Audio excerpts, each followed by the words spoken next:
৩০শে ডিসেম্বরের নির্বাচনের আগে প্রধানমন্ত্রী শেখ হাসিনার সংলাপের আহ্বানে যেসব রাজনৈতিক দল সাড়া দিয়েছিল, নির্বাচনে জিতে সেই সব দলের নেতৃবৃন্দকে চায়ের দাওয়াতে গণভবনে আমন্ত্রণ জানিয়েছিলেন প্রধানমন্ত্রী। যদিও বিএনপি ঐক্যফ্রন্ট আগেই চিঠি দিয়ে জানিয়ে দিয়েছিল গণভবনে যাচ্ছেন না তারা, তারপরও ১৪ দল, জাতীয় পার্টি, বিকল্পধারা বাংলাদেশ সহ বিভিন্ন রাজনৈতিক দলের নেতৃবৃন্দের যেন মেলা বসেছিল গণভবনের সেই চা-চক্রে। শনিবার বিকেলে গণভবনের দক্ষিণ লনের সবুজ চত্বরে এই আয়োজনের পুরোটা সময় প্রধানমন্ত্রী ঘুরে ঘুরে রাজনৈতিক নেতাদের সাথে শুভেচ্ছা বিনিময় করেছেন, ছবি তুলেছেন, খোঁজখবর নিয়েছেন অতিথি আপ্যায়নেরও। মাটির পাত্রে অতিথিদের পরিবেশন করা হয়েছে বিভিন্ন ধরনের দেশি পিঠা, রুটি, কাবাব সহ নানা ধরনের খাবার।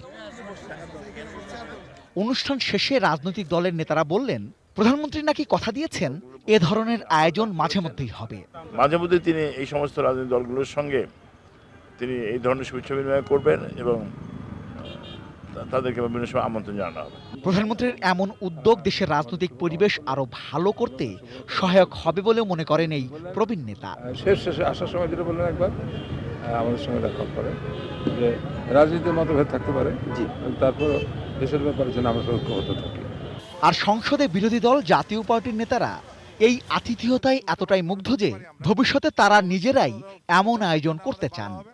আমরা আপনাকে দাওয়াত করতে চাই যে কোনো রিসোর্টে বা যে কোনো একটা নিরাপদ স্থানে, যেখানে মাননীয় প্রধানমন্ত্রী হিসেবে আপনি গেলে কোনো সমস্যা হবে না।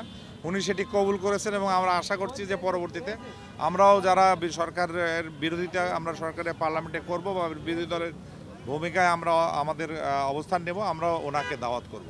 উনি দাওয়াত কবুল করেছেন। আমি মনে করি ভবিষ্যতে রাজনীতির জন্য এটা একটা ইতিবাচক ভূমিকা রাখবে এই ধরনের বৈঠক।